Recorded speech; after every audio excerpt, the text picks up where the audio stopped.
Hello everyone, welcome back to my channel. তো আজকে আমি এসেছি একটা অ্যানাদার টপিক নিয়ে, যেটা বেসড অন কন্ট্রাক্ট।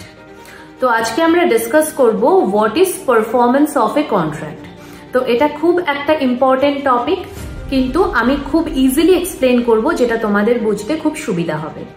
তো what is performance of contract, তো এটা ডিফাইন করছে section 37 to 40। Performance of contract কি? যখন দুজনের মধ্যে কোনো কন্ট্রাক্ট হচ্ছে, তার মধ্যে যদি কোনো প্রমিস থাকে বা যে কোনো প্রমিস থাকছে, সেটাকে ফুলফিল করার মানেই হচ্ছে পারফরমেন্স অফ এ কন্ট্রাক্ট। মানে ধরো কন্ট্রাক্টের মধ্যে কোনো রকম মানি এক্সচেঞ্জ বা কাউকে কোনো গুডস ডেলিভার করতে হবে, এরকম কোনো সিনারিও বা প্রমিস থাকলো, সেইগুলোকে ফুলফিল করতে হবে। তো ফার্স্ট কোন সিচুয়েশন আসে, যেটা আমি বললাম প্রমিস।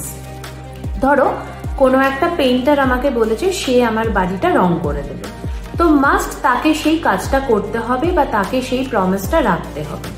আমার কনসেন্ট ছাড়া সে কিন্তু অন্য কাউকে পাঠাতে পারবে না। সেকেন্ড সিনারিও হচ্ছে পারফরমেন্স বাই এজেন্ট। ধরো আমি কাউকে বললাম আমি তার বাড়িতে 100 বস্তা চাল ডেলিভার করে দিয়ে আসবো, ঠিক আছে? তার মানে এটা নয় যে আমাকেই যেতে হবে, আমার প্রমিসটা ফুলফিল করলেই হবে। আমি যদি আমার দুজন লোককে অ্যাজ এ ডেলিভারি বয় তাদেরকে যদি পাঠাই সেটাকে ডেলিভার করার জন্য, তাতে কিন্তু কোনো অসুবিধা নেই। তো সেই এজেন্টটাও এই কাজটা করে দিতে পারবে। তো এখানে আমার কন্ট্রাক্টটা বা কন্ট্রাক্টের যে প্রমিসটা, সেটা কিন্তু ফুলফিল হলো।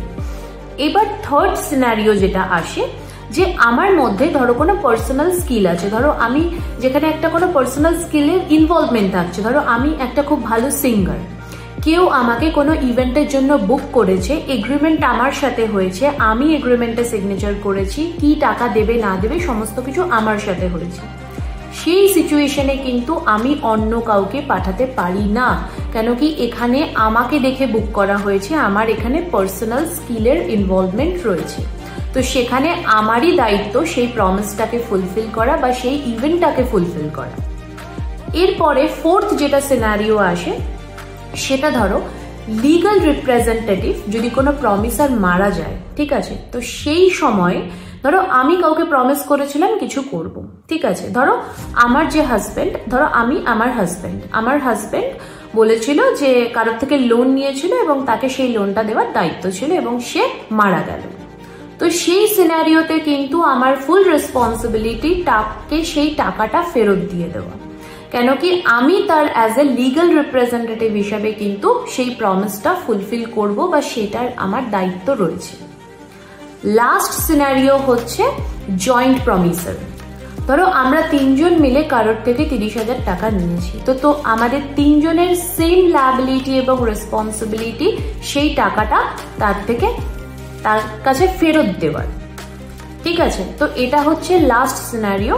তো এই প্রত্যেকটা সিনারিও ডিফাইন করছে পারফরমেন্স অফ কন্ট্রাক্ট, যেখানে প্রত্যেকটা সিচুয়েশনেই কোনো না কোনো একটা প্রমিস আছে। সেখানে ধরো কোনো পার্সোনাল স্কিল থাকতে পারে, বা আমি কারোকে কোনো রকম এজেন্টের থ্রুতে কোনো রকম প্রমিস সেটাকে ফুলফিল করাচ্ছি, বা কোনো রকম জয়েন্ট আমরা কোনো কারোর থেকে টাকা নিয়েছি যেটা তাকে ফেরত দিতে হবে। তো সেখানে লায়াবিলিটিটাও, সেখানে যদি আমরা তিনজন নিই তো অবশ্যই লায়াবিলিটিটা তিনজনেরই একসাথে থাকে। তো এই অল ওভার সিনারিওটা হলো পারফরমেন্স অফ কন্ট্রাক্ট। তো আশা করি আমি এটা তোমাদের জন্য বুঝতে খুবই সুবিধা হবে এবং ভিডিওটা খুব হেল্পফুল থাকবে। তো অপেক্ষা করো পরের ভিডিওর জন্য। Thank you.